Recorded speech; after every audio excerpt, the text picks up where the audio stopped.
继续刷来花莲，看到花莲的市区公园路，顶礼拜六连假时发生火烧厝，一概拢总7间店头烧掉，消防局初步估计拢总烧掉550平，其中一间菜馆行互火烧一个乌噜噜，对面另外一间菜馆行头家升官一工赚的钱，希望会当斗骹手。也毋过火烧厝的这间菜馆行的头家感谢对方有这个心，无要接受人的帮忙，希望用这条钱去帮助更较需要的人。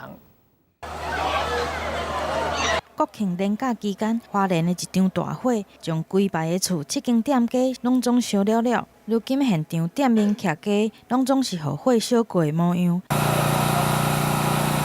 一场大火将6户7间店家的生意拢总烧了了，其中一间龙骨损伤障碍者经营的菜馆行嘛受到火灾，暂时无法度营业。只敢若会当一边仔摆搭渡过难关。伫咧对面同款是菜馆行的同业看到，赶紧想要来斗相共，捐出一工的薪水5000块。民众知影了后，嘛拢来斗相挺。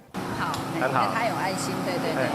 那会不会感动你来多买几张？会。这生意不容易，他面临那种迁店的危机嘛，跟同业上业，只要我多我就赚钱啦。这2间原本拢是花莲市公园路有名的菜馆行，因为定定开出头奖，请真侪民众来伫买。如今看到同业拄着困难，出手来相挺，除了捐钱以外，阁提供大楼的套房，前2个月免费来出租。不过，受到火灾的菜馆行头家却无愿意接受帮助，希望伊会当去帮助阁较需要的人。